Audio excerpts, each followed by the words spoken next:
New vacancy release हुई है जो कि उत्तर प्रदेश शिक्षा सेवा चयन आयोग प्रयागराज के द्वारा की गई है। यह वैकेंसी सहायक आचार्य मतलब सहायक टीचर के लिए है जिन्होंने बीएड कर रखा है। तो इसके लिए क्या क्या चाहिए और क्या क्या एलिजिबिलिटी होगी, सैलरी होगी, इसका एप्लीकेशन डेट कब शुरू होगा और कब खत्म होगा, इन सभी के बारे में जानकारी देने के लिए आप आगे तक बने रहें। तो इसका ऑनलाइन आवेदन व शुल्क भुगतान प्रारंभ होने की तिथि यहाँ पे बता दिया गया है कि ऑनलाइन एप्लीकेशन स्टार्ट डेट कब है, 28 अप्रैल से स्टार्ट हो जाएगा। तो ये डेट इम्पॉर्टेंट है, याद रखें। ऑनलाइन एप्लीकेशन का लास्ट डेट 27 मई होगा और ये रात के 12 बजे तक रहेगा।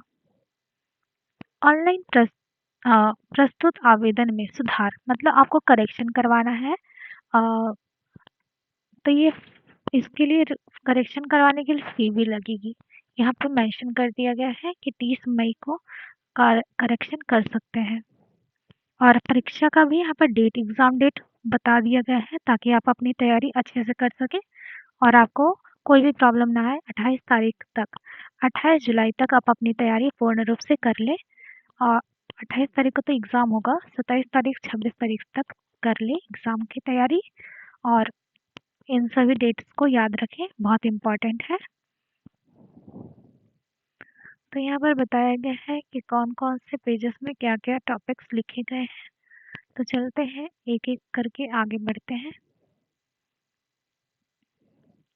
यहाँ जो भी बताया गया था, ऑनलाइन एप्लीकेशन स्टार्ट 28 अप्रैल, ऑनलाइन एप्लीकेशन जो फिनिश होगा वो 27 मई को होगा और सुधार करना है, करेक्शन करना है तो 30 मई को कर सकते हैं। और अभ्यर्थी की परीक्षा जनपद की जो सूचना तिथि मतलब कहाँ पे परीक्षा होगी इसकी सूचना आपको 18 जुलाई को मिल जाएगी। और आयोग द्वारा प्रवेश पत्र निर्गत करने की तिथि तो यहाँ 25 जुलाई को बता दिया गया, परीक्षा की तिथि 28 जुलाई को होगी। ठीक है, तो ये तो पहले से भी मेंशन कर रखा था। यहाँ पे एक एक करके बताया गया है कि ऑनलाइन आवेदन करने के लिए अभ्यर्थियों के लिए सूचना क्या है। तो यहाँ पे लिंक भी दे दिया गया है www.upessc.up.gov.in पे क्लिक करेंगे तो आप इसके ऑफिशियल वेबसाइट पे पहुंच जाएंगे। तो ये सर्च करेंगे भी गूगल पे तब भी आप इसके ऑफिशियल वेबसाइट पे पहुंच जाएंगे और वहां से डाउनलोड कर लीजिएगा इसका नोटिफिकेशन।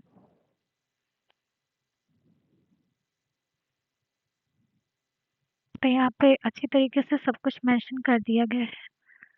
आयोग के उक्त पोर्टल प्रश्नगत विज्ञापन से संबंधित निम्न जानकारियां उपलब्ध है जिनका आवेदन से पूर्ण सावधानी पूर्वक अध्ययन करना चाहिए। मतलब आप अच्छी तरीके से अध्ययन कर लीजिएगा सारे उसको डॉक्यूमेंट डाउनलोड करके।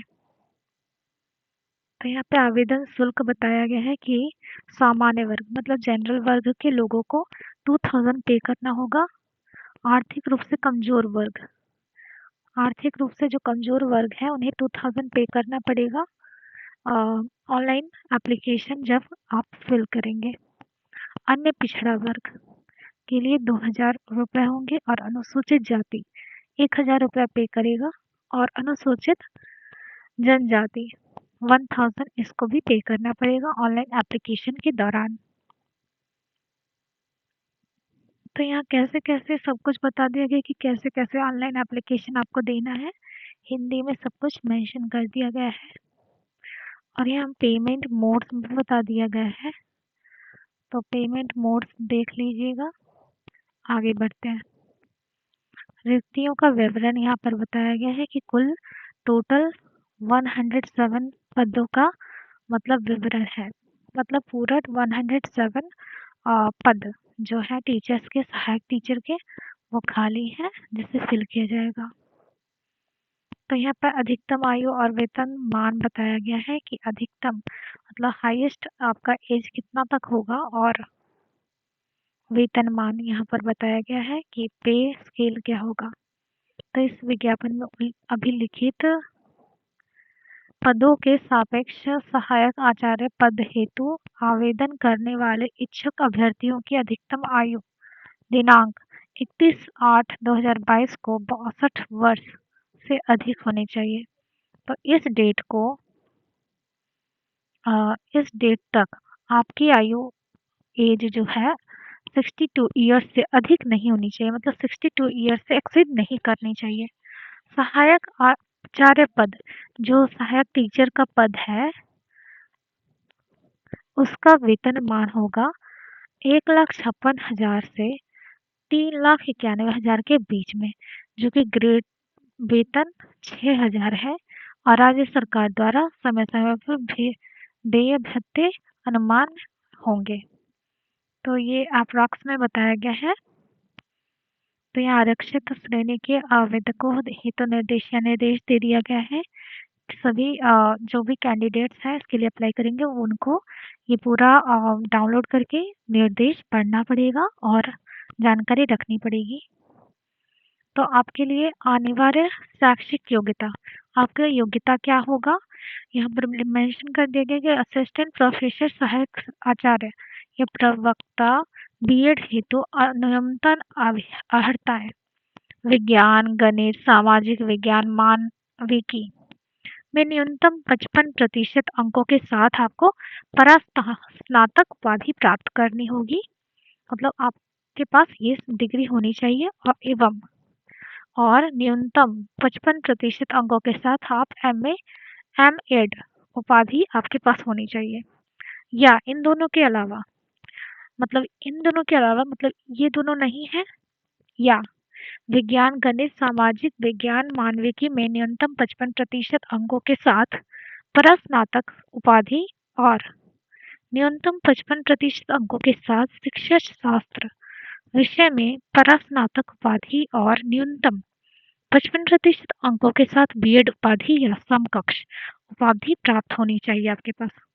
और दूसरा नंबर होना है शिक्षा शास्त्र विषय में यूजीसी द्वारा आयोजित राष्ट्रीय पात्रता परीक्षा नेट उत्तीर्ण होनी चाहिए। मतलब जो यूजीसी का एग्जाम है, यूजीसी नेट का, वो क्वालिफाइड होनी चाहिए।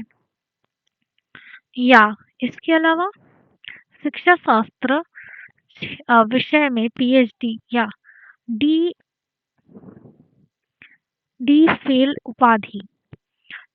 उपाधि धारक ऐसे अभ्यर्थी जिन्होंने विश्वविद्यालय अनुदान आयोग पीएचडी उपाधि प्राप्त करने हेतु न्यूनतम मानक तथा प्रक्रिया विनिमय 2009 के अनुसार पीएचडी की उपाधि प्राप्त की है।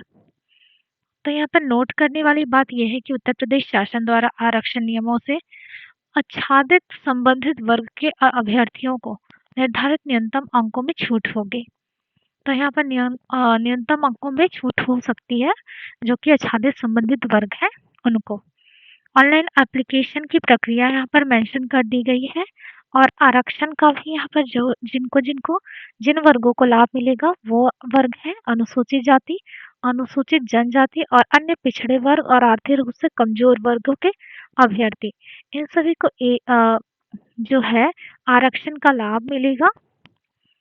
और इनके अलावा और भी यहाँ पर मेंशन कर दिए गए हैं जो क्लासेस है, डिविजन्स है, उससे अच्छी तरीके से पढ़ लीजिएगा। यहाँ लिखित परीक्षा संबंधी निर्देश बताया गया है कि कौन कौन से रूल्स को फॉलो करके आपको एग्जाम में बैठना है और एग्जाम कैसे कैसे मतलब एग्जाम को सुचारू रूप से चलाना होगा।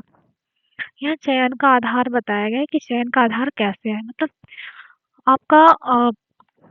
आपका जो एग्जाम के बाद जो आपका क्वालिफाई होगा एग्जाम, उसके बाद आपका जो चयन है वो कैसे होगा, मेरिट लिस्ट किस आधार पर बनेगी, किस बेसिस पर आपका एग्जाम क्लियर होगा और आप क्वालिफाई हो जाएंगे, इसके बारे में अच्छी तरीके से यहाँ पर बताया गया है।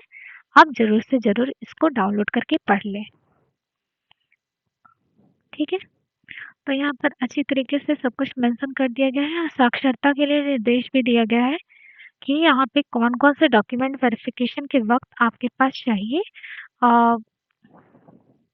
तो ऑनलाइन एप्लीकेशन के वक्त भी आपको इन सभी डॉक्यूमेंट्स की आवश्यकता पड़ेगी। ये सारे डॉक्यूमेंट वेरिफिकेशन के वक्त भी ज़रूरत पड़ेगी। सो आप इन सारे डॉक्यूमेंट्स को तैयार रखें ताकि कोई भी प्रॉब्लम ना आए।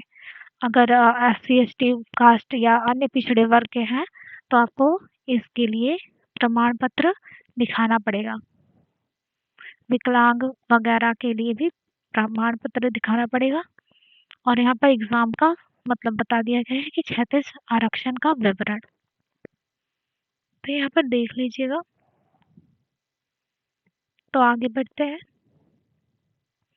और यहाँ पर बताया गया है कि कौन से स्कूल में कितने टीचर्स की आवश्यकता है और पदों की संख्या किस डिवीज़न से बताई गई है। कैटेगरी वाइज डिवीज़न बता दिया गया है हर एक पोस्ट का। और यहाँ पर फॉर्म जो प्रमाण पत्र है, जाति प्रमाण पत्र वगैरह वगैरह, उन सभी का फॉर्मेट कैसा होगा वो मेंशन कर दिया गया है। सभी का फॉर्मेट दे दिया गया है ताकि आपको कोई भी प्रॉब्लम ना आए जब आप डॉक्यूमेंट वेरिफिकेशन के लिए आए। इसी के साथ हमारा पूरा एप्लीकेशन जो नोटिफिकेशन है वो कंप्लीट होता है। तो आपको कोई भी प्रॉब्लम हो तो आप कमेंट में ज़रूर अपनी समस्या को पूछ सकते हैं। I will reply. इसी के साथ हमारे चैनल को सब्सक्राइब करें। धन्यवाद, ताकि इस तरह का नोटिफिकेशन आपको मिलता रहे और आप अपने इस मुकाम को हासिल कर सकें। धन्यवाद।